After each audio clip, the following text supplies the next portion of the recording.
Hi, everybody. Thank you for joining us today for Disability Pride Virtual PA. Today, we are so excited to be talking to my friend, Wendy Harkins Davis, and she is joined by a group of, a group of people who are going to talk to us about accommodations and assistive learning devices or listening devices for hard of hearing students.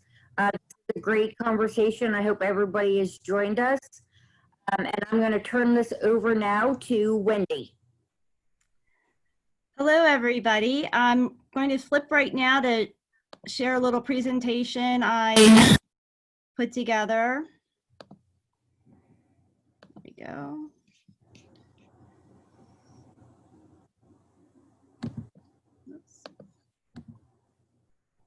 Oops. This always happens.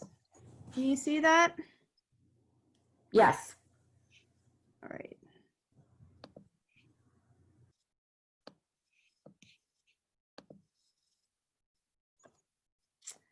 Okay, as Vicki explained, I am Wendy Harkins Davis. I am an advocate for the deaf and hard of hearing. I'm actually on the board of directors for the Pennsylvania Assistive Technology Foundation. I am also the entertainment chair for the HLAA's Pennsylvania Walk for Hearing. Most importantly, I am mom to Caroline and Clark, who will be sharing with us some of their personal experiences as students with hearing loss.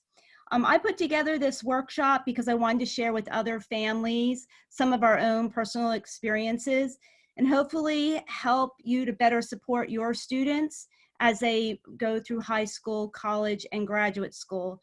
When your students move on to college and graduate school, you will find that more of the responsibility lies with the students and the family as the support network to identify what the student needs in order to excel in the academic arena. So I wanted families to understand what exactly is available and some of the things that you can ask for to better support your students. So we're so happy to have Annette Fagan. If you can raise your hand. Annette is the Director of Access Services from Rochester Institute of Technology, the home of the National Technical Institute for the Deaf. Annette will be talking about the different services that they provide to support students with hearing loss. Also joining us is Liliana Piccinini. Liliana is an audiologist. She is also hard of hearing, so she brings a unique perspective to hearing devices and assistive listening devices. And then Caroline and Clark will speak and we will have time for questions and answers. I also wanted to share with everybody, I will be offering another workshop on July 22nd at 1 p.m.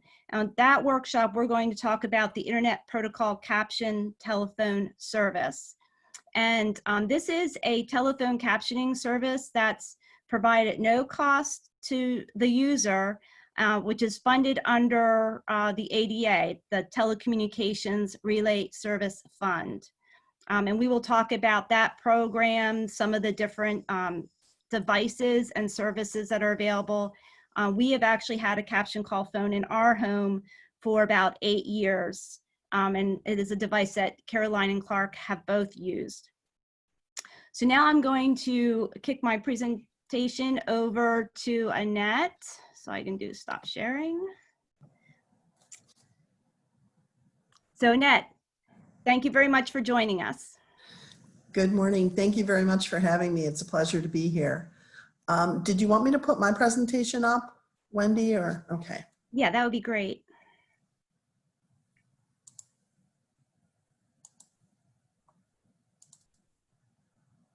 Let's see.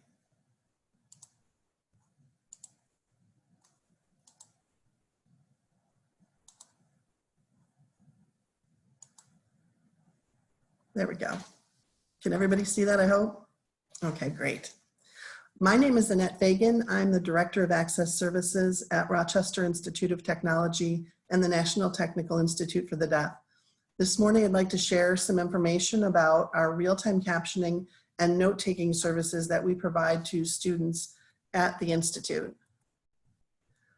First of all, a little definition of what real-time captioning actually is. It's a real-time service, so it occurs as the class is occurring, and it provides access to students via text from spoken lectures by the professor. Trained captionists used a software program that allows them to type in shortcuts so that they can keep up with the pace of the speaker. I will tell you that real-time captioning is not generally word for word.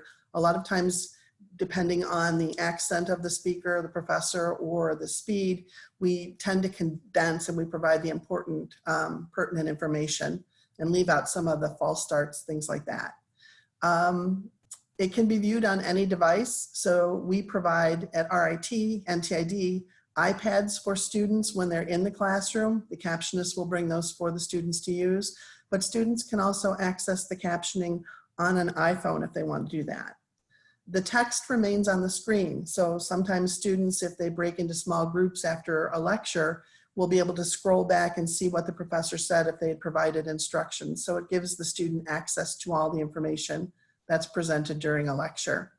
And then the students can decide or work with the captionist on the best way to have questions answered. Students may raise their hand and then they'll type a question to the captionist who will voice for them if that's their preferred method. Another service that we offer is note-taking. And note-taking is a little different because it provides students information after the class. So whereas real-time captioning is real-time as the class is happening type of service, note-taking is generally more of a condensed type of service. Real-time captioning will provide the transcripts to the students so they have access after the class. Note-taking does the same, but again, note-taking is condensed. So if you're in a class and you have 20 pages of transcripts from captioning and you have 5 pages of notes from note-taking, a lot of times students would rather use the note-taking because it's just the pertinent information in an outline form. But students have the capability of getting both of those transcripts and notes after class. The nice thing about note-taking is that the note-takers can provide diagrams, equations, drawings, anything that a captionist can't necessarily type. And we hire student note-takers. In RIT and TID, we have 140 interpreters, about 60 captionists, and we hire hundreds of student note-takers each year to provide note-taking services for students in class. So at RIT, a student has the option of either requesting interpreting or captioning as a real-time service, but then for either of those services, they can also request note-taking. Generally, the students that are in the classes are also taking the classes themselves. And we hire students with great GPAs so that we're getting the best of the best in our note-taking. So as a student, what would be the best support service for you? Well, that's for you to decide. And there may be times where one service is better for you than another, depending on the class, the content, that sort of thing. With captioning, if you need captioning, it's generally because you need to have as much information available to you in text as the class is going on. For example, if a student is hard of hearing and the professor turns their back to the class, you may not be able to read the professor's lips, so you're referring to the captioning. Students use the captioning almost exclusively to the point where they just refer to it when they miss something or need some additional information. With note-taking, generally, you're all set in the class. You're fine with listening to the professor and getting the information from the lecture, but you want someone else to take the notes so that your focus can be on listening to the professor and the lecture, and then you get the notes afterwards from the students so that you don't have to worry about taking those notes for yourself. There are 2 delivery methods now in this world of COVID-19. So the first is live on-site captioning. That's where the captionist is actually in the same room as the students. And there are a lot of advantages for this. The captionist can interact with the students, especially for the first class. You can set up your communication about how you want to, as a student, ask questions, or when you want the captionist to be involved in a small group discussion if you're in a group.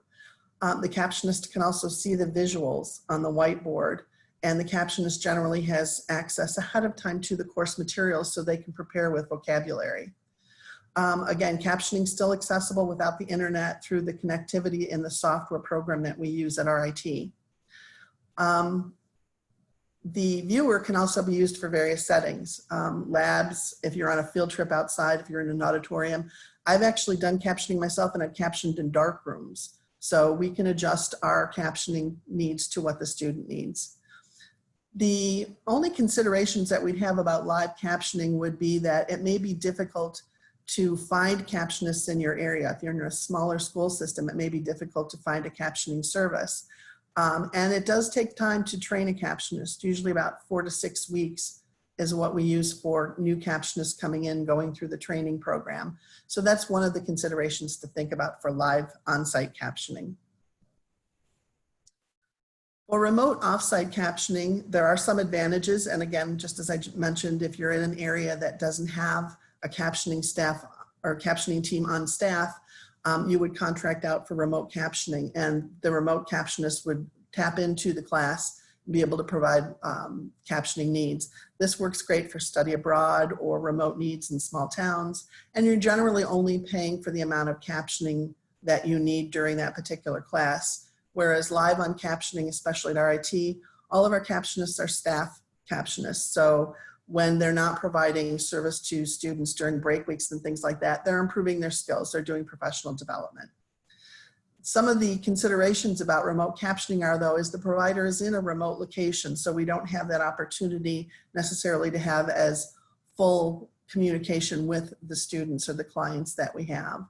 And generally the captionist can't voice for the students, so we depend on what we hear based on how we connect into the remote class about how we interact with the students or how we can ask questions or how we can encourage them to ask questions. So as parents, there's a couple do's and don'ts or suggestions that we have for do's and don'ts. So the first thing is to encourage your child to be their own advocate. In college, it's best if they learn how to request services, if they learn how to work with the service providers, and make sure that you remind them just once, because then after this, it should be on them, but to make sure that they get their requests in on time. We generally have more requests than we do service providers, so it's always a good idea as soon as you find out what your schedule is to get your request in to be sure that the support services are in your class. And support your child, encourage them to clearly state their needs. Let them talk to the captionist or the captioning department or the managers for interpreting or the managers for note-taking and captioning so that they can learn to advocate for themselves and teach them to address problems respectfully. Generally, that's not an issue for us, but it's just something, another good do to have in there. Don't assume that you know what's best for your child, because every single class in college could be a different type class. It could be in a different setting. It could be an auditorium versus a small room versus a lab or a studio setting. Don't assume that you know what's best. Your student is going to know what's best because they're going to know what the classroom setup is and what will work for them. Try not to be a helicopter parent, and I'm kind of a little guilty of that myself, so it's easier said than done. But again, have your students learn to advocate for themselves. This is part of their responsibilities as a college student. And make sure, again, that your students get their requests in on time, and understand that mistakes happen, or sometimes they may forget to get their request in, or they may not request services at the right time or for the right class. That happens. Just make sure that you set up that communication. I think that's probably the biggest key for both parents and students, is to have that communication with the support departments within the college. For students, advocate for yourself. If you need something, ask for it, and don't hesitate to ask for it, because it's your success in college that depends on the requests that you make. Work with your service providers, and that's both the interpreters and the captionists and even the student note takers. Let them know what you need and plan ahead. Make sure that your requests are in on time. Captionists make mistakes just like everybody else, so be patient, because sometimes they're dealing with a professor who has an accent, or a professor who speaks quickly, or they're substituting for the regular captionist and they're in a topic or a class that's the curriculum is a little bit different from what they're used to. So let people know, though, that if there's problems or issues, let them know, because people can't fix things if they don't know what the problem is. So if you know you're not going to be in a class, again, let us know, let the service providers know. Sometimes students get sick, sometimes they have other extracurricular activities that have them out of class for a class or two. Let us know, because as I said, we have more requests generally than we have service providers. So if we can assign someone to another class because you're not going to be there, that helps us out. And then always communicate clearly and share feedback. As far as the don'ts, don't assume that the captionist will know what you need. Don't assume that they'll know how you're going to ask questions or when you'll need support if you're in a small group. Some students one-on-one would prefer not to have the captionist hovering near them. That's fine, just let us know. And try not to make demands of other people. It's always nicer if you ask nicely rather than demand something. But don't be afraid to ask questions. If you're not sure how something works, or if you're not sure if you're getting the right support, or let's say you don't see the transcripts, ask the captionist or the service provider or the note taker, and they'll be happy to make sure that you get what you need. And again, just, I think, as I said, the biggest thing I think is communication. Just let the service providers know what you need. Set up that relationship. At RIT, NTID, we've had students that have stayed with the same captionist throughout their 4 or 5 years of their particular career at RIT, and they've just been a great combination, a great partnership, and that's what we'd like to see for each student that needs access services. Just some helpful information for captioning users. There may be unusual settings that you're in. So if you're in a lab, feel free to either get a cover for your phone or some kind of cover for the iPad or laptop or tablet that you're using. Or if you're not sure what to use, ask the captionist if they can recommend something. We want to make sure that the equipment stays connected, that the equipment stays clean and protected, but we also want to be sure that you receive the support services that you need. If it's a field trip, your captionist can connect with the software that we use without the internet. So keep that in mind when you're looking at what kind of device you want to use for a field trip. Maybe something on the campus where you can easily walk around with a tablet or an iPad. Other times you may want maybe just to use your phone because you're in a museum and you're walking around looking at a lot of different pieces. For group work, let the captionist, again, communication, let the captionist know, do you need some support while you're in the group? Is it a group of 4 or 5 students where it's easier for you if you do have the captionist provide captioning support for you? Or is it 2 or 3 people in a group and you're fine without that support? Just let the captionist know. And the same thing with voicing. If you're comfortable voicing for yourself, raise your hand and ask the question. The captionist will capture your question as well as the responses from the professor or other students. But if you're not comfortable voicing for yourself, work it out with the captionist and let them know, I'm going to use the chat feature. When I have a question, I'll raise my hand, type my question. The captionist will capture both your question and again, the response from the professor. If you have any questions, we're always happy to provide information or support or whatever we can to make things easier for you. So at RIT, the 2 managers for real-time captioning and note-taking services are Anne-Marie Kuntz and Sue Stella, and my name and phone contact are also there as Director of Operations. So if there's anything you need or any questions that you have, please feel free to contact any one of us and we'll be happy to help you out. Thank you. Thank you, Annette. So we're going to take questions at the end. So we're going to move right over to Liliana. Are you with us, Liliana? I am. I'm here. Let me. Great. So Liliana will be speaking to us about assistive listening devices.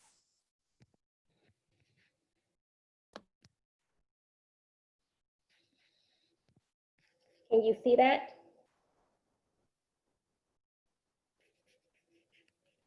Okay. Wait, I'm in the wrong. Okay, so my name is Liliana Piccinini. I'm an audiologist. I was born with hearing loss, and especially in my right ear. I've had several surgeries, and so I know what it's like to have hearing loss and struggle through school. Wendy wanted me to talk to you guys a little bit about hearing loss and school and the different assistive listening devices that are available. So there's two types. There's the augmenting and transforming. Augmenting devices are basically the ones that amplify sound and increase the signal to noise ratio. So they bring the noise down and they increase the clarity of the speaker. And transforming are the ones that convert the speech into text. And this can be used with or without hearing devices. Some people use them with headphones. So augmenting devices, a lot of kids have used FM systems. That's where the teacher or the professor wears a little mic and the speaker's voice is transmitted directly to the hearing devices or to headphones. There's also sound field, which is the same thing, but instead of transmitting directly to headphones or hearing aids, there's speakers on the wall or next to the listener. The audio visual, I really like this one. This is just like the FM, but the teacher or professor is also wearing a little a camera. So it's like having the professor right in front of you. You have a little screen and you see a little picture there. You have a little screen and you can see the face, you can read the lips, and you can also hear everything clearly through the headphones or the hearing aids. We have amplified telephones and of course Bluetooth streaming. With streaming, you can stream to your laptop, to your tablet, to your cell phone, to the television. And one that I don't see a lot of people use is the ones for the telephone. Even though my son says no one has a telephone anymore, everybody uses a cell phone. But if you have a home phone, you can have a caption call, which is great. But sometimes if you want something smaller, you can, depending on what kind of hearing devices you have, that manufacturer may have that a telephone specifically designed for those hearing devices. And the minute you put it to your ear, it'll stream to both hearing devices and it'll be loud and clear. And if someone else comes in to grab the phone and they're not wearing hearing devices, it's just a regular phone. So it'll work for anybody in the house. And they're small, you can have several, one in each room. There's also, if you're living away from home, or even if you're in a dorm, you need an alarm clock, and you don't want an alarm clock that's loud and annoying for everybody. So you can have the shake and wake, and it looks pretty big here, but it's tiny, it's pretty small, and you can put it on your wrist and it'll shake you awake in the morning. And there's also the little vibration device you can put under your pillow. And same for the fire alarm. You can use lights, and then they have the vibration device under your pillow. For transforming devices, there's the caption call. You have the speaker's words are transcribed into text, and you can see it on a notepad or an iPad or a screen. You have, like Annette was talking about, a note taker. You can also have recorded lectures. Captions for video and for audio, and you can always go face-to-face to speak to the professor or teacher afterwards. And you have TTY and TDD, which is basically both parties just typing back and forth to each other. So no listening, just reading and typing. For sports, so for sports, I was in the beginning, when I was working on my presentation, I was listing each sport and what each sport should use, but there's so many of them, so I stopped. And I have the resource at the end of my presentation that tells you by sport what you should use. But basically, for some sports, it's recommended to use a smaller hearing aids that go all the way in the ear. And it's just a little safer, they won't fall, and if someone hits you, it won't, it's not as dangerous, and you can use a helmet. And then an FM system can be worn by the coach. Sometimes you can just have to use a buddy system. There's a visual system, especially if there's a scoreboard. You can have lights for end of a quarter, or depending on what type of sport it is, you can have hand signals, colored flags. There's some helmets that can be modified So you can wear them over your cochlear implant or your hearing devices. And on the resource that I have at the end, there's a list of helmets that you can buy. The one that was a little difficult was wrestling. So for wrestling, they don't recommend you wear hearing devices because they can get crushed, it could be dangerous. So the only thing they've suggested is banging very hard on the mat to get your attention and communicate with the wrestler. Two things that I think are important to remember, OVR and ADA. OVR is the Office of Vocational Rehab, and they will provide services to people with hearing loss. They will help you get hearing devices and assistive technology. And they have a ton of different offices and a lot of different counselors. You just need to find one close to you, to your home. And the American with Disabilities Act in Section 504. And that basically what mandates that everyone has access to education and mandates reasonable accommodations in school. And at work, but we're talking about school. So I really want you to remember OVR.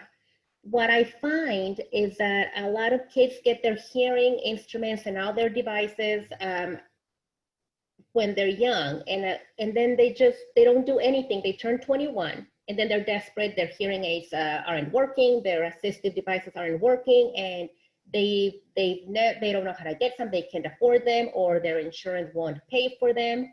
So you need to know before you turn 21 where your OVR office is, who the counselors are, what the process is, because it'll take a little bit of time to get everything set for you. The office, OVR works in I still don't understand it well, but it's like they have a budget, and if you can get into that budget, then you're good. If after that budget ends, you have to wait until they have a different budget, and they'll put you on a waiting list until they open that budget, and then you can get in. So it takes a little bit of time. So you need to be familiar with it. Don't wait until the end. And you need to understand the ADA and Section 504. If you're going to advocate for yourself and request accommodations, you need to know what you're talking about. You need to know what's reasonable, and you need to have confidence that you know what you're asking for.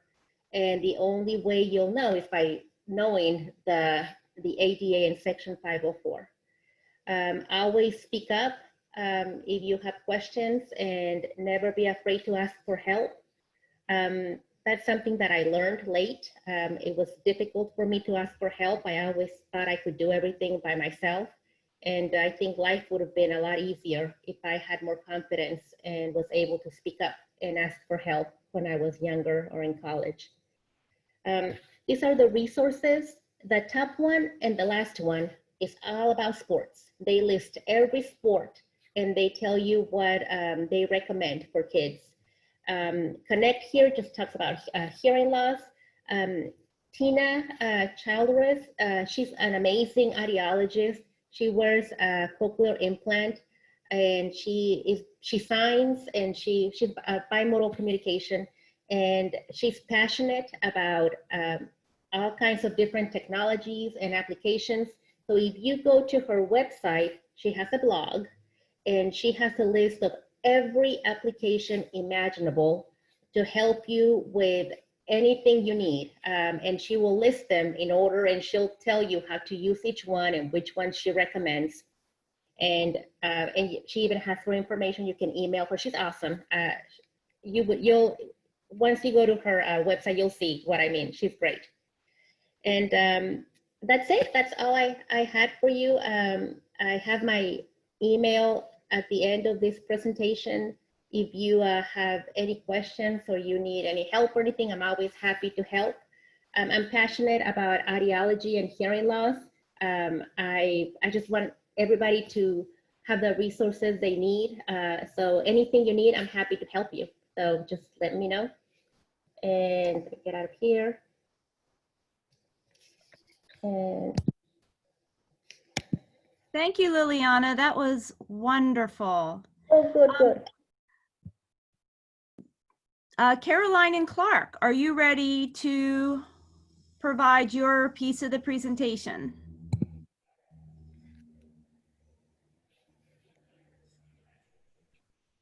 Yep, we'll be ready. Clark is just setting up the PowerPoint.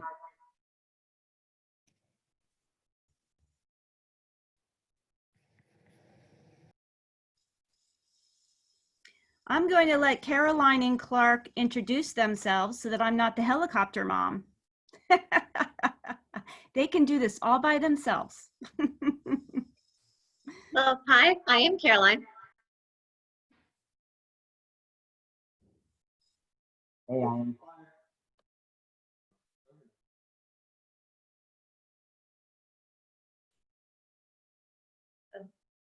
So before we get into the topic, we're just going to introduce ourselves. So I am currently in my second year of a doctorate in occupational therapy at University of the Sciences in Philadelphia. As you may see, I'm holding up a shirt in the picture. It said occupational therapist, I'll be there for you. I actually got that shirt from Amazon since a cohort in my program was wearing it. And we were like, oh my gosh, where did you get it? And she said she got it from Amazon. I'm like, yes, I need to get it to connect to my friends and OT. I think that is awesome. I am an RIT alum. I graduated with a bachelor degree in biomedical sciences with a concentration in exercise science. I graduated May of 2019, so fairly recent. And hobbies, what I like to do in my free time include working out, playing ukulele, watching Netflix, Disney Plus, or YouTube, and reading, and as well as spending time with friends and family.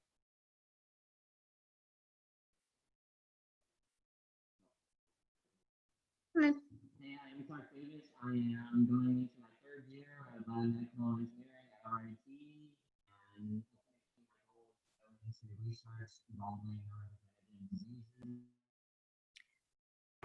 Clark, we cannot hear you, Hey, Clark. does this sound good? Yes. We have our devices right next to each other, so they kind of sound through. Yeah. Anyways, where I was, goal of going into neurodegenerative diseases. Certain hobbies of mine are I really enjoy playing ice hockey and soccer. And I'm also big on gaming, such as Steam with CSGO and games like Minecraft.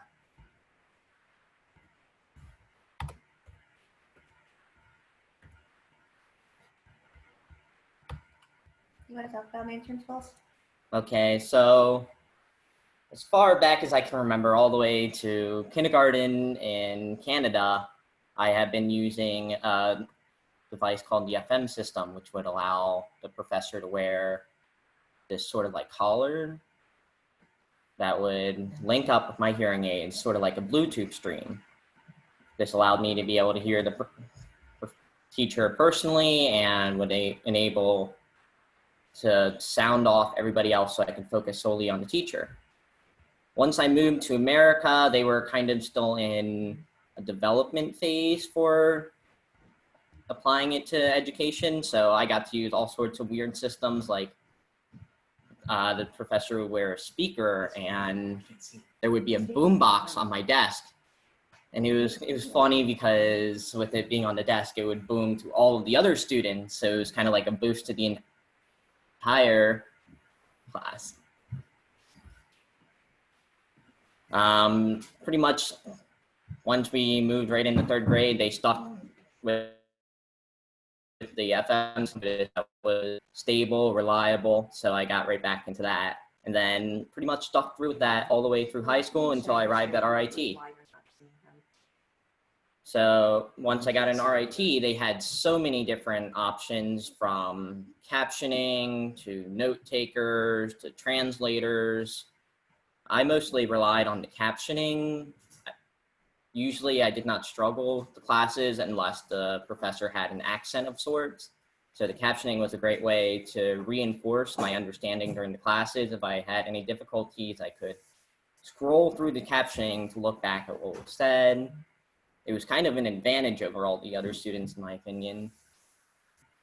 And then I also would take full advantage of the RIT supports, and I would also click note taker for all my classes. That way, if I ever were to miss a class, or if I wanted to easily just look at notes from another student to get another perspective, I could easily go on to the support access services on the website and look at their notes.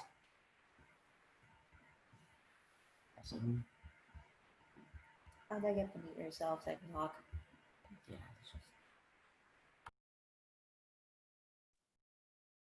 Okay, I will be talking about my experience in my graduate education. So as I've already mentioned, I'm at University of the Sciences. It is much more mainstream compared to RIT. So while I do have similar accommodation as to RIT, there's a little bit of a difference. So for instance, I am still getting note taking, but I have remote captioning compared to real life captioning. So how remote captioning work, I know Liliana or Annette have already touched on it, but I'm just going to talk about my experience with remote captioning. So I would get, okay, so for remote captioning, I would receive a wireless microphone from the Office of Accommodation at U Sciences. I would pick it up in the beginning of the semester when classes are starting up.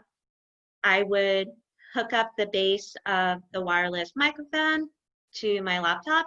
I would hand the microphone itself to the professor, and I would pull up Skype since the captionist is getting the audio from through the call on Skype. And so the captionist is working from their home, and I would be able to see the captioning on a third-party website. And I'll be talking about my personal thoughts and experiences with it, especially comparing real life captioning and remote captioning. And also as well as how it was transitioning to online when we switched over to online due to the pandemic.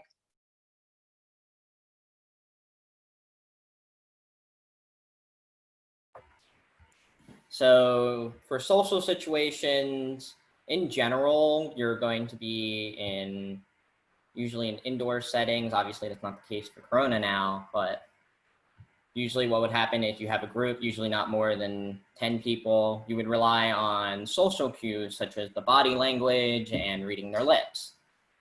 Now, in situations where you won't be given such an edge, you have to rely on advocating for yourself. You have to speak up. You have to let them know, hey, I can't hear you. You mind looking over here and such. And for body cues and stuff such as body language, what I'd do is I'd read the person who they're facing. That way I'd know, oh, apparently the topic's being switched over to here.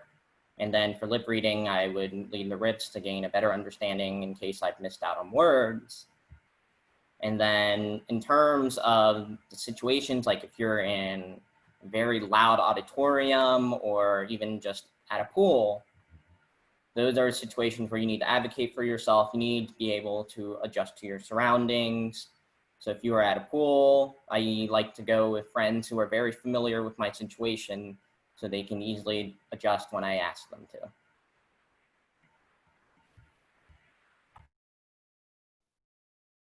So for me, attending RIT, thankfully, I had a lot of friends who knew sign language or were learning sign language like me. So whenever we're at, say, the freshman dining hall, which tend to get busy and very noisy, we would sign to each other, or as well as talking, which is SimCom. So which is you're talking and signing at the same time. And we found that can be accessible, especially those who are hearing who may not know as much sign language. And then it's also accessible for those who do know sign language because you're signing to them, but you're also talking. So those who are not as familiar with sign language can understand you. And then caption call. So as Wendy, our mom, has already talked about, we have a caption call phone in our house, but I found myself more often using the caption call mobile app. So it's on my phone, and I found it helpful, whether it's making a doctor appointment or just catching up with some friends, which is especially helpful with the pandemic going on. I was able to see the caption on the phone and be able to read the conversation and making sure I'm not missing any details.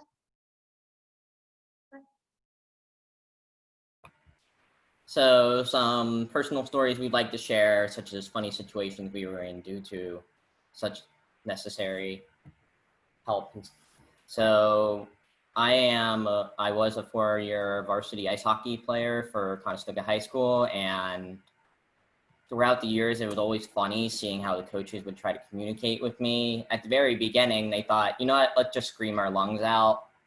They discovered pretty early that typically does not work, since it's not a matter of volume, but a matter of clarity. And since ice hockey rinks are very loud, and you're already dealing with the slamming of pucks, bodies going into boards.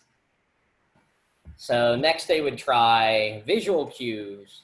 The problem with that is the coaches being stuck on the sidelines would mean I'd have to be checking constantly. So last and finally, we decided to integrate the FM system into the sports. So I was personally a little guilty about it because it felt like I was cheating, because you get a 1-to-1 with the coach the entire time. It'd just be like, I'd be skating and the coach would be like, you got somebody right behind you, watch out, back up. And then just be one time, senior year, we were beating a team 10-1 third period, and coaches decided, you know what, 10 minutes, everybody just do whatever you want. And the head coach comes over and grabs the FM system, and they start making all sorts of jokes. At first it would be stuff like, hey, Clark, look over, wave, wave. And then there would be then they decided to get creative because they had little children. They decided to go, how about we sing you the song of the Itsy Bitsy Spider? And so they would go on and on about it. They went from the Itsy Bitsy Spider to the Hungry Caterpillar and so forth. Like cha-cha slide. It was a brutal 10 minutes.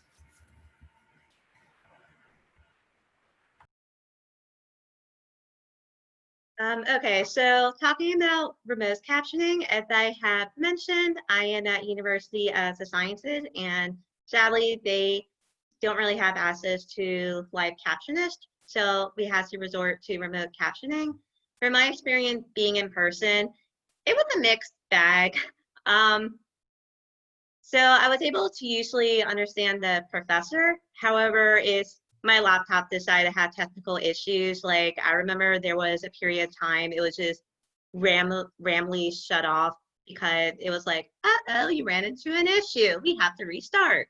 So that would cut off the Skype connection. And while I'm spending the time trying to restart the computer and trying to pull up Skype as soon as possible, I would be missing some stuff. And then there was also times that the microphone would start dying or it would die. So I have to work up the courage to get up in the middle of the classroom, go up to the professor, get it from them, and bring it back to the base so I can charge it. So I would be missing some information while doing that. And plus, the wireless microphone is attached to them. So if there's a student on the other side of the room or who is not close to them, if they're asking a question or answering a question or making a comment, the captionist usually cannot pick up on that because of the range of the wireless microphone. So I could be missing some important information or there are questions that I could be thinking of too. So that's in person, but I found that converting to online when this pandemic started happening, I found that it was a lot easier actually, which might be surprising for a lot of people, but I found that since the captionist is there on the video call, like they can hear the professor and the students just getting the audio from their computer through the video chat, they were able to easily just type up everything that was going on. So unless there was a Wi-Fi issue on either side, the captionist was able to type it all up and I was able to get the information. And then for the FM, I mean, Clark has shared his experience, but for me, I remember growing up in mainstream schools, I remember there would be times that the teacher had left the FM around them and they would go to the bathroom or make a personal call, and I didn't have enough time to speak up and be like, wait, you still have the FM on you. So if I hear them being in the bathroom or making a personal phone call, I would have to turn off the connection so I'm not invading their privacy. So that's was a bit of the struggle, but there were some funny times with that. And also there were times my classmates would have a lot of fun with the FM. Like if I get it from the teacher for group work, they would kind of like pass it around, making like small jokes. Or I remember this one male classmate was making his best Darth Vader impression. So they had some fun with that. And it was nice seeing that they see it as a cool thing rather than this odd, weird little thing.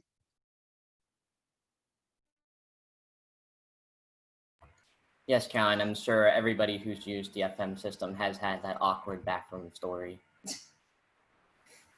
So in terms of what worked and what didn't work throughout our entire life, so one thing I found very crucial and very beneficial is the communication with professors.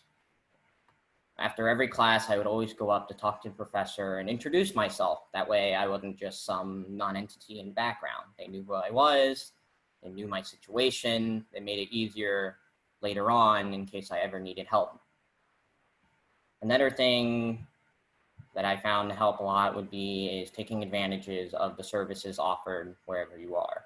So at RIT, I took advantage of the captioning services. I would sign up for it for every class I had, and I would sign up for a note taker.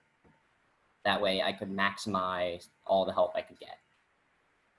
In terms of what didn't really work, there are limitations to the services you are given, such as captioning. So they cannot work throughout all the classes. For at RIT, what they have is a system when you are signing up for classes, it will state that there is already a guaranteed captionist for that class. And for labs, oftentimes you'll find is the captionist can only stick around for the first hour, which, you know, that's the most important. That's when the professor is teaching you all the new content. So if you need to adjust, like if you know, oh no, this is only the first half, they're going to teach something the second half, RIT has it where you can make a special request for the captionist to stick around longer. And in terms of the FM and its limitations, I'm sure anybody who's dealt with the FM knows that the FM has a limitation of one person. So when there are multiple people speaking, it's very, very difficult to get it passed along. So generally, that's where you have to kick back, let them know, and advocate for yourself. Yeah, adding on to what Clark said, as he already said, the FM definitely have its limitation. Like I know sometimes in middle school, the teacher did have the FM on, but I remember there was a quiz that was coming up pretty soon, but he did not write it down on the whiteboard. So I did not know about the quiz until the day of. I was like, you never told us about the quiz. He was like, yes, I did. I talked about it in class. And that was when my parents and I have to step in and be like, yeah, no, just saying it didn't really work because yes, you do have the FM, but I will still miss things. So we made it a thing that professor have to put down important deadlines on the whiteboard just to guarantee that I do not miss it. So I remember shortly after that, he made sure to write down important information on the whiteboard, which I found really helpful. So as Clark mentioned, it's just a lot of advocating for yourself. And then adding on top of captioning, I already talked a lot about the limitation of remote captioning versus live captioning. Like live captioning, the person is there and they're mostly able to gather like what everyone is saying, except if the student is speaking softly or the professor is speaking softly or talking at 1,000 miles per hour, you know, the captionist can only get so much. And remote captioning, as I already said, that while it's useful to understand the professor, if you're coming across technical issues, or if the student is sitting far away from the professor, the captionist may not always be able to get it. So I know there will be times that the professor would repeat the question, but that's not always guaranteed. And I know it's not really natural for them to do that. So it really depends. So again, just going back to self-advocacy, that's very important when it comes to those limitations. So an overall summary, essentially what you want to do is take advantages of those services that are offered to you, especially for those educational settings. You want to maximize all the help you can get. I mean, not even just because it's harder for you, but just because you want to do the best you can in those classes. In terms of wrapping up on the social settings, while your friends will be aware of your situation as long as you tell them, and there are certain settings that might give a great disadvantage to you, such as if you're swimming in a pool, the core skill you need is to be able to advocate for yourself, speak up, ask for that help. Yeah, just to add into that, of course, advocating for yourself is really important. And yes, making sure you take advantages of services, because as we have already talked about limitation, there are very important benefits, like being able to understand what is going on in the classroom, whether it's a group discussion or a lecture, that is really helpful to be able to understand what is going on, as well as note taking, because I know notes help a lot with me, just making sure if I miss anything that was talked about during the lecture, and I found it was really helpful doing my homework and studying for exams. Just making sure you take advantage of the services, but if there's any issues, just making sure you advocate for yourself, because they can't read your mind, so they won't know what you really need or what is an issue unless you speak up for yourself. Okay, thanks for listening.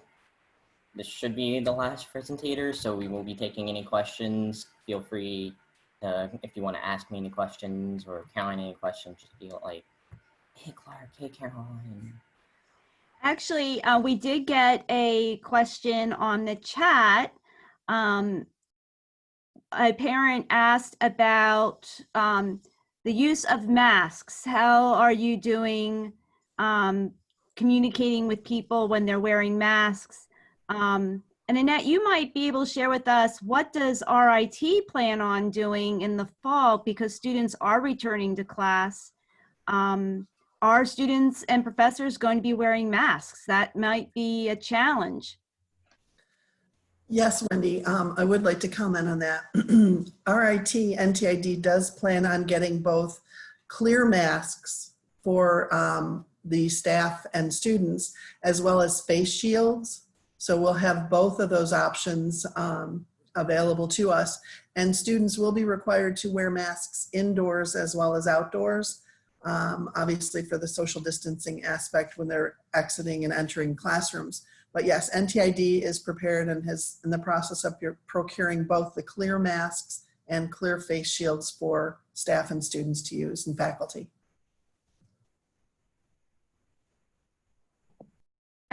Liliana, I know that you have been using some special masks in your practice as well, which you were generous to share with our family with the clear opening. Has that helped your patients?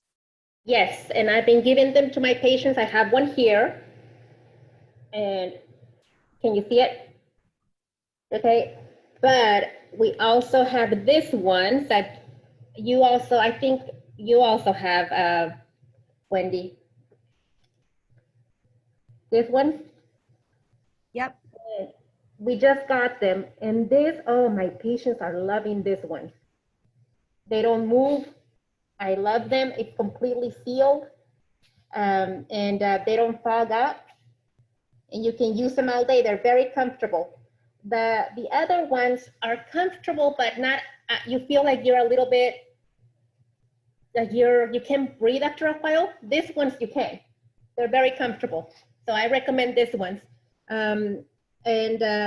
I've had a lot of. Where did you find those, Liliana? I know that Caption Call sent us some of those, but I did not order them. They're done by the Oak Tree. Oak Tree will have them, but you know how I'm a member of NFELS. I have a nonprofit called Hearing the Call, and one of the volunteers is an audiologist, and her daughter made them. And they're FDA approved. So, yeah, but Oak Tree is the one that has them. They're the only one that has them, Oak Tree. Okay. So for people on this presentation, Oak Tree is actually a vendor that many hearing instrument specialists and audiologists have access to order equipment. But I think anyone can probably order from Oak Tree. Well, no, it's only audiologists, but I know in my office, I bought a case of 500.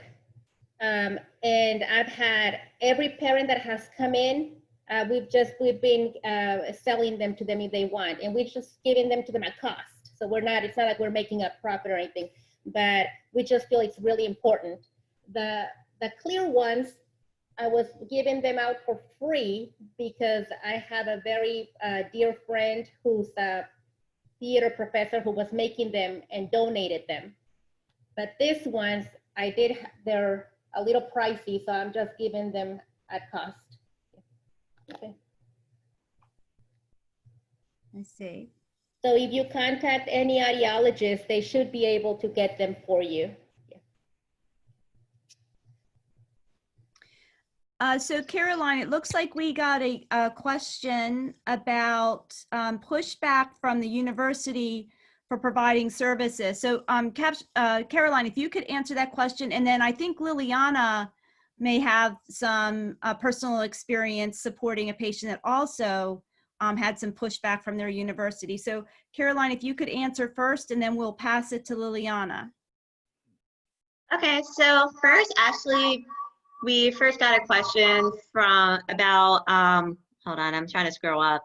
If we have used or tried any other carrier option for phone caption. No, we mostly just been using Caption Call, as our mom, Wendy, had mentioned. We had it for about 8 years in the house now, so that's mostly what we have stuck to. And then the other question, pushback from universities. RIT, I found it was really easy just because there's this whole website set up. So as I need captioning and note-taking, I just press a button and be like, hey, I need this and this for this class.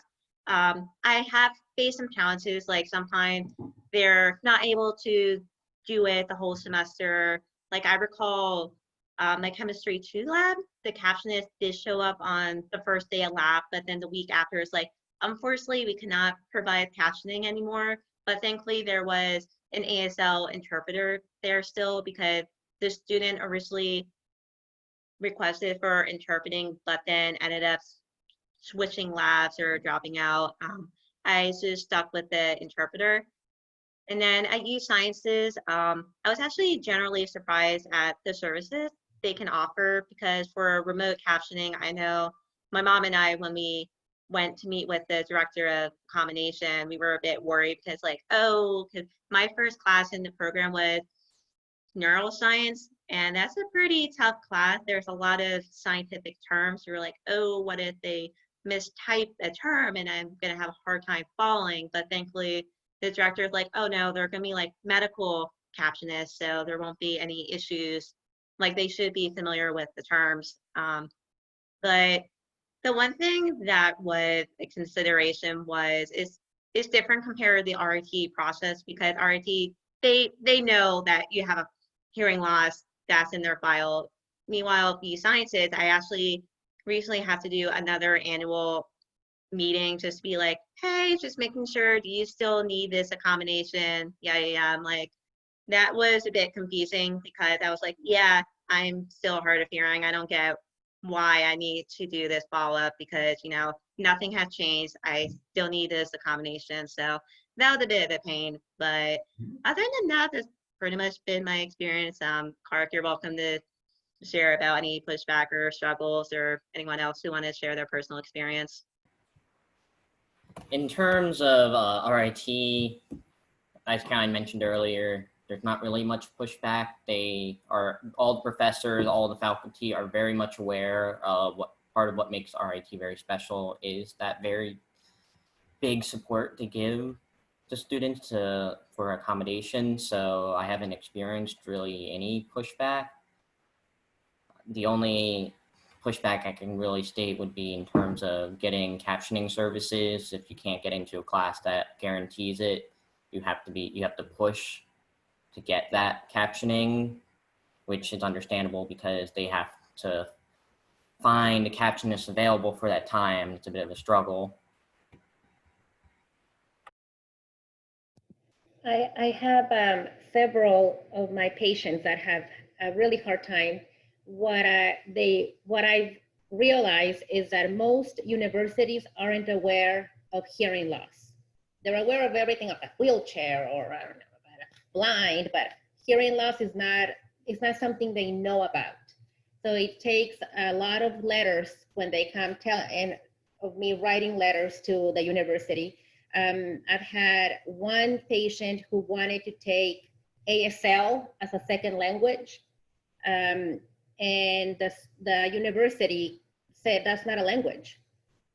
And it's like, it is, but it's not a language. So I had to write a letter, and it was a back and forth. And sometimes they don't understand, like Carolyn said, that they didn't write it on the board when you had that quiz because of the FM. That happens a lot. And a lot of kids, aside from the hearing loss, also have some processing disorders or and it's difficult for every professor to understand that. They really need to be educated.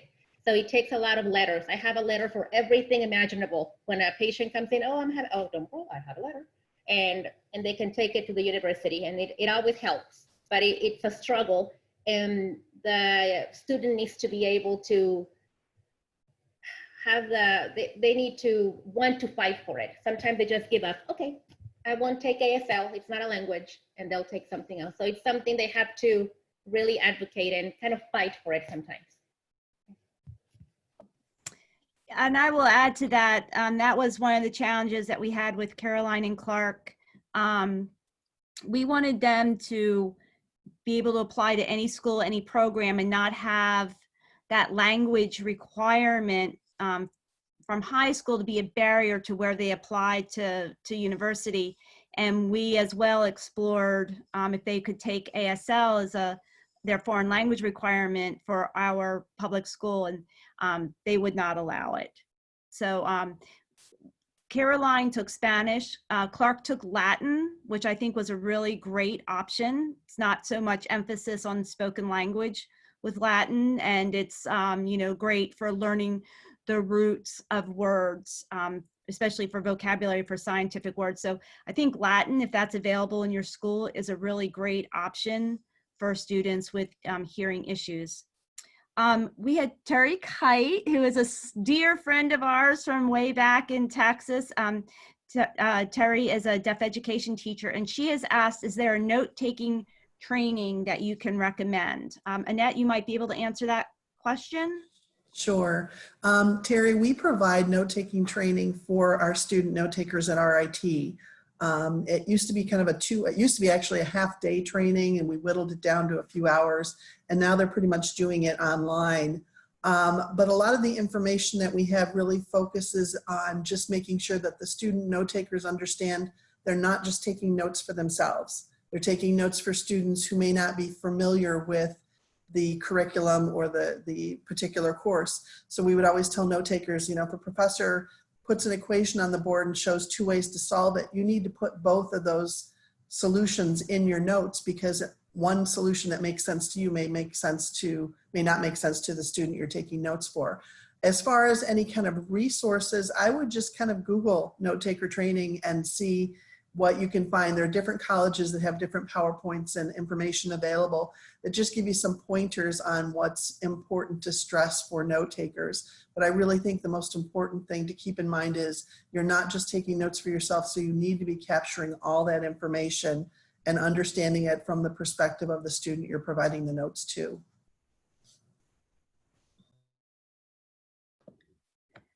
Caroline, another situation I thought would be very handy for you to address was how did you secure your laptop for captioning when you were in neuroscience? Because I know we had to do a little legwork to figure that one out. Yeah, so if you guys don't know, neuroscience lab, we have to work with a real live brain. And there was an issue with bringing in, like, whether it's your computer or food or drink, because obviously contamination can happen in the lab when working with brains. So when I reached out to my professors about needing captioning for the lab, they were like, that might be a little tricky, but I think if you wrap your keyboard or your laptop in, what was it, like phone wrap or stereo wrap? That shouldn't be an issue. Yeah, so I had to like wrap it in saran wrap just to make sure it wasn't gonna be any contamination. And I remember the one time I completely forgot to bring the wrap with me onto campus, and I ended up having to resort to paper towel. So that was a kind of a fun experience having to work around the contamination rule.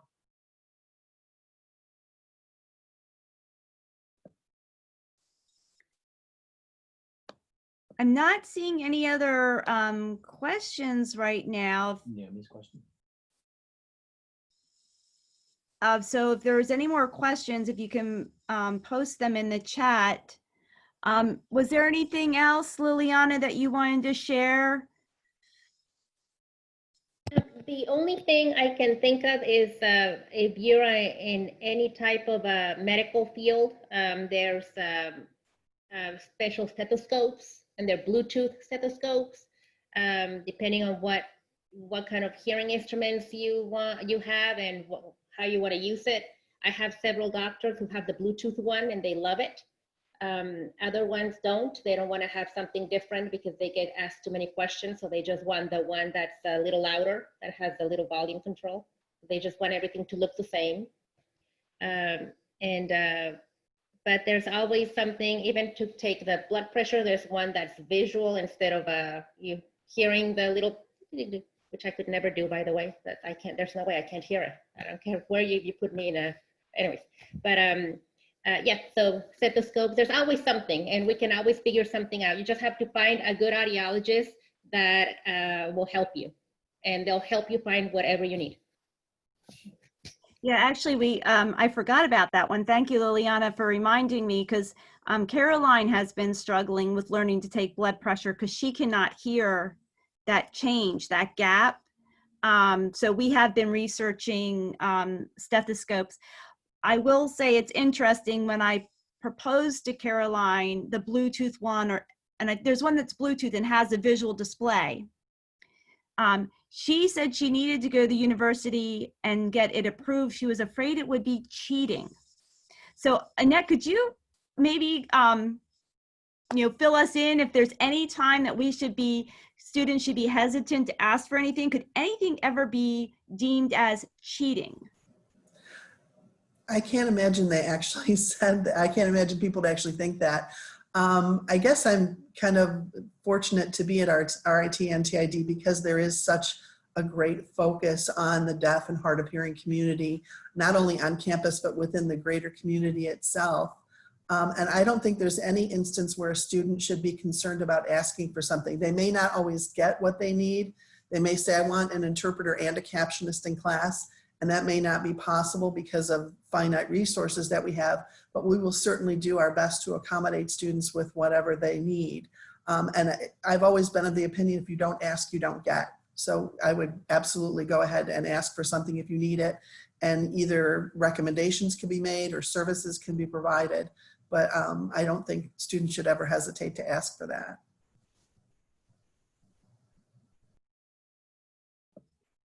So I see Vicki has asked if there's what do we need to do to push ASL as a foreign language option in schools? If anybody has any comment on that or any recommendations, I'm guessing that this is something that would have to be done through the school district to push for that. I know that for our high school, Conestoga High School, when we asked for it, The problem was that they did not offer ASL at Conestoga, and to get that foreign language requirement, it had to be something that was offered at the school. The students always had an option to take classes. We have students that are going to Drexel, down into Philly at Temple or Westchester to take university classes while they were still in high school. But for graduation requirements, those classes had to be taught as part of Conestoga's curriculum.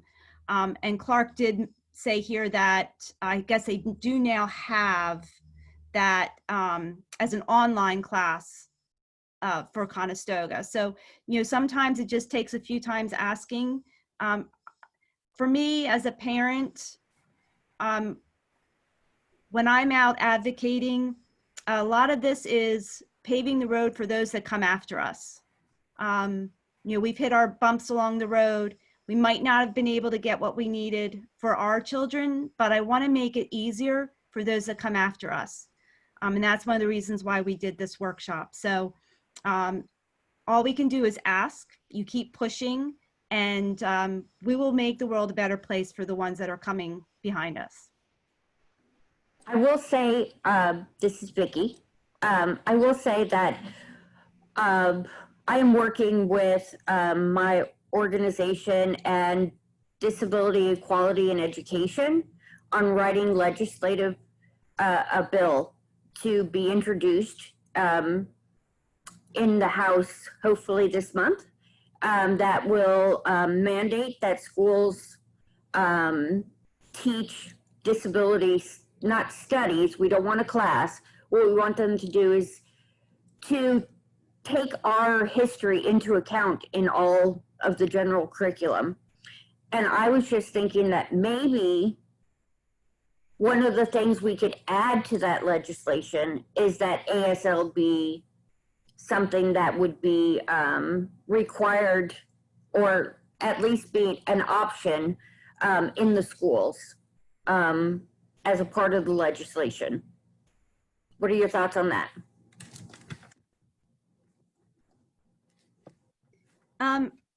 I think that would be great. I do see that Terry Kite said that, you know, there might be a shortage of people that are certified to teach ASL. Not an issue in the Philadelphia area, but I could see that potentially in you know, more remote areas. But now that courses can be available online, you know, that should be something that's easier for people to access anywhere. Caroline, you also had something to comment on this as well, a hearing person versus a deaf person teaching ASL, correct? Can you share that with us?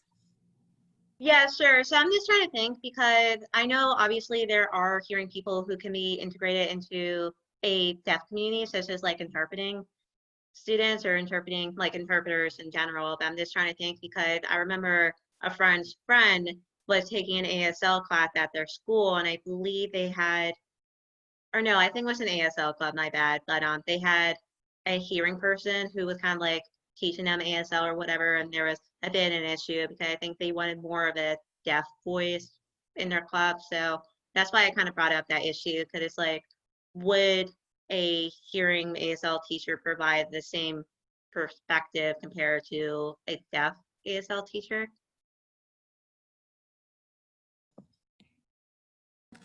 And Annette might be able to speak a little bit to that as well. I know that RIT has an interpreters program. Mhm. So you're going to have both hearing and deaf interpreters. Right. I think for the most part, NTID's ASL program for interpreters is taught by deaf ASL teachers for the most part. And I agree with Caroline, you have a different perspective. You have a more rich deaf culture when you have a deaf ASL teacher. And the nice thing about RIT's program is the student interpreters who are learning at RIT over their 4-year degree feed into our interpreting department sometimes too. They're mentored by our interpreters that are working there. With 140 people at their beck and call, they've got people that are able to help them out and make sure that they're showing them what it takes to be an interpreter. And it gives those students a better experience because they're actually able to apply their skills. But yeah, I think for the most part, most of the ASL teachers that are at NTID are deaf teachers. And I know myself personally, I've taken a few ASL courses and they've always been deaf professors that have taught the course. So it really, it's a very different perspective, but I think very much needed perspective to have that additional background. Right.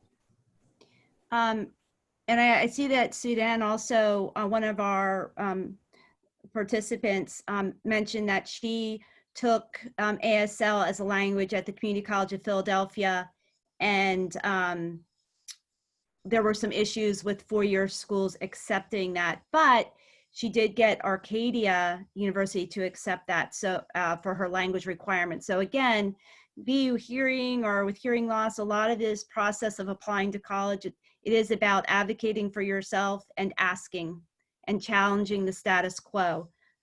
So no matter who you are, it's always, don't take the first answer, just continue to ask.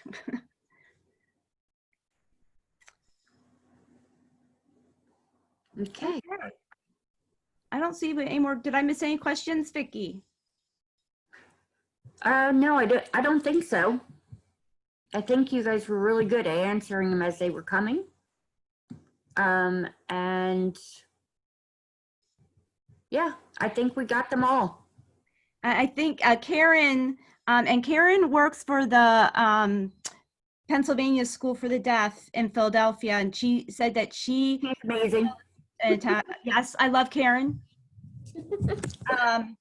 She said she emailed an attachment that lists the states that recognize ASL as a foreign language, and Pennsylvania is one of them. So that's another resource that we can have available to share with people from this presentation.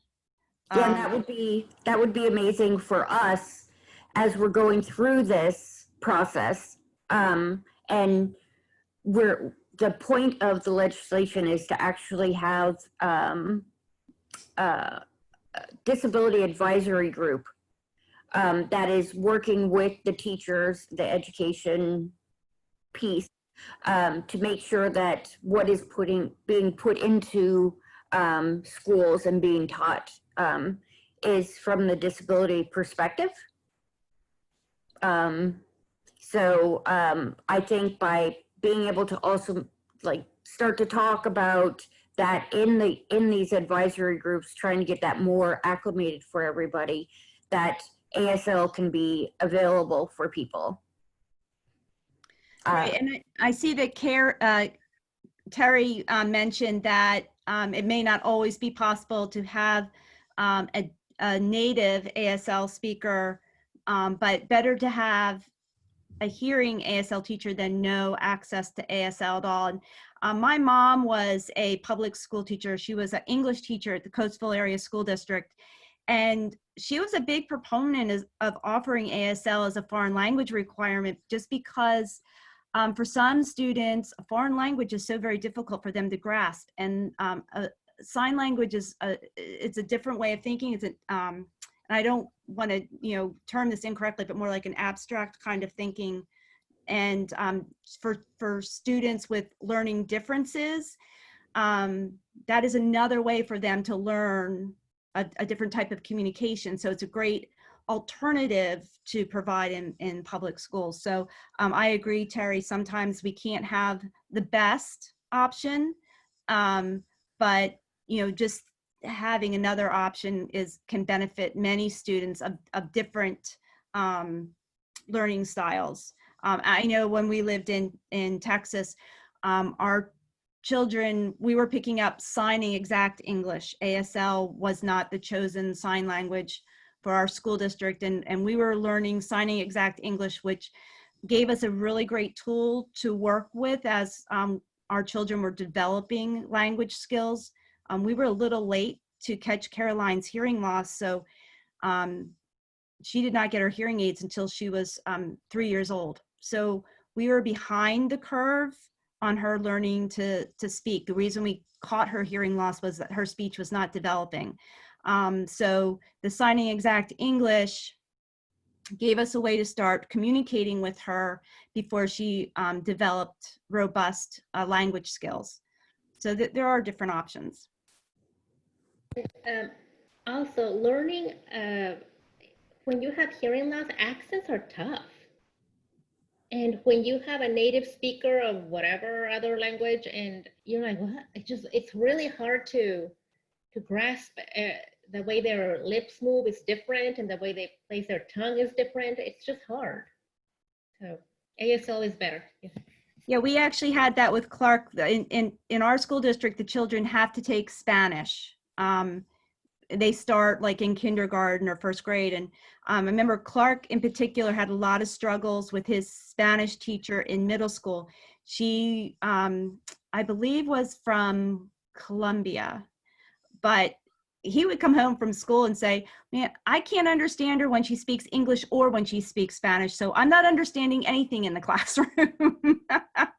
And we did not have captioning. He was totally relying just on the FM system. So you're right, Liliana, you know, the accents are exceedingly difficult for people with hearing loss. Yes, we had, it was funny. We had a presentation yesterday that was called Desperate Dan. And it was a group of disability activists from the UK that were talking about a film that was done about their disability rights movement. And it was difficult for me to understand, but it was also difficult for the interpreters to understand. So it is somebody with an accent. I find with my hearing loss, I have a really hard time being able to understand. And when the captioner can't, or the interpreter can't understand also, it can be really like a huge barrier. Now, don't know how you fix that issue. I was thinking about it last night after this all happened, and I'm just like, I'm not even sure what you do with that. So besides having them write everything down so that the captioner can actually caption everything from a text instead of listening to them. Right. Annette, I think that you probably hit an issue with that at RIT. I know Clark in particular has had a few professors that are from foreign countries, and you know, he has said a few times that even the captionist was struggling with understanding. So how do you handle that at RIT?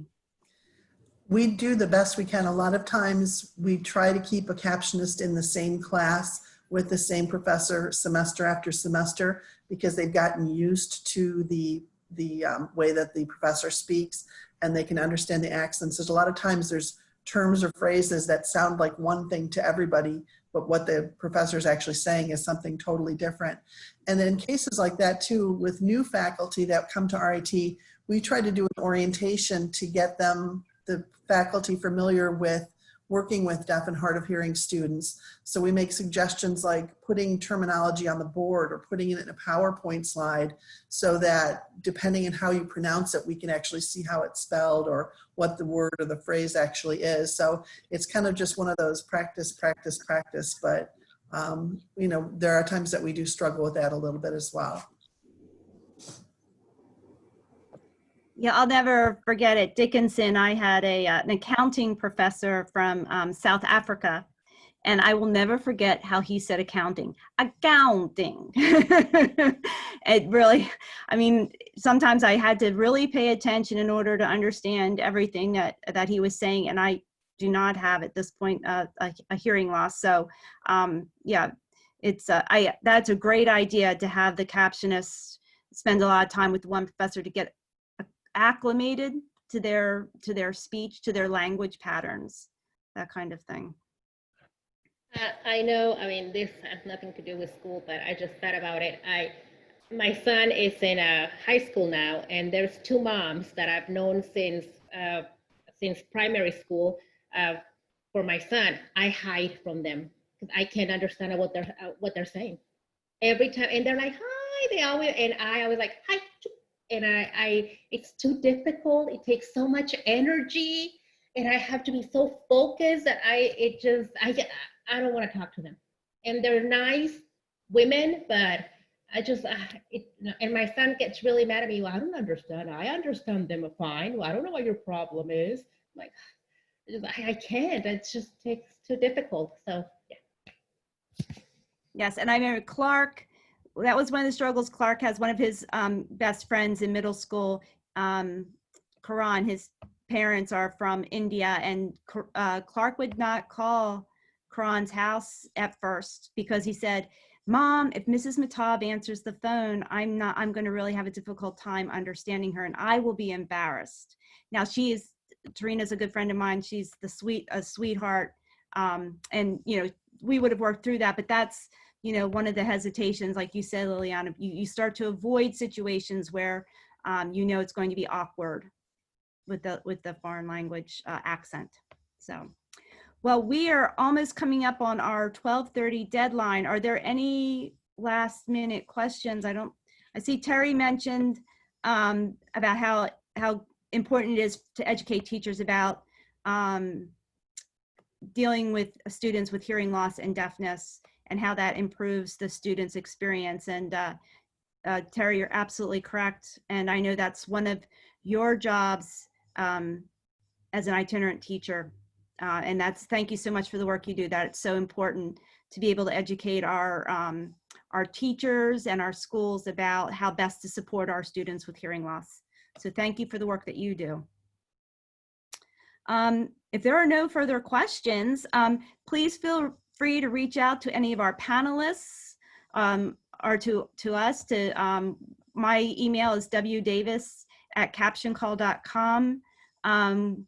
We'd love to connect with anybody who has more questions, or if anything occurs to you later, we would love to answer those questions. And we can provide copies of the PowerPoint presentations that were shared today as well. So just let us know and we will email you copies of those presentations. Yes, they can also reach out to Disability Pride, and I will make sure that I reach out to one of the panelists to get your answer that you have, or to get you the materials that you asked for. You can go right to our website and fill out a contact form, and so that way you can get that information. Excellent. So thank you everybody for being a part of this today.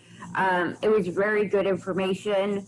I am very happy that we decided to do this. Thank you, Wendy, for putting all of this together. And we just want to say thank you to everybody who joined us today. We had folks here on Zoom and on Facebook. And we are so excited that we have another event going on what date, Wendy? That's July 22nd at 1 p.m. There you go. So thank you, everybody, and I hope everybody has a great day. I know it's a little rainy here in the Philadelphia area. It has gotten uglier here outside my window as we've been talking.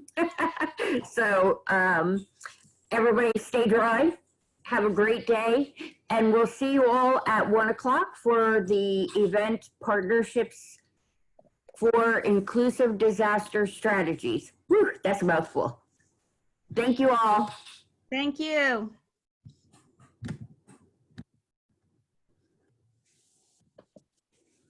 All right, we have stopped recording.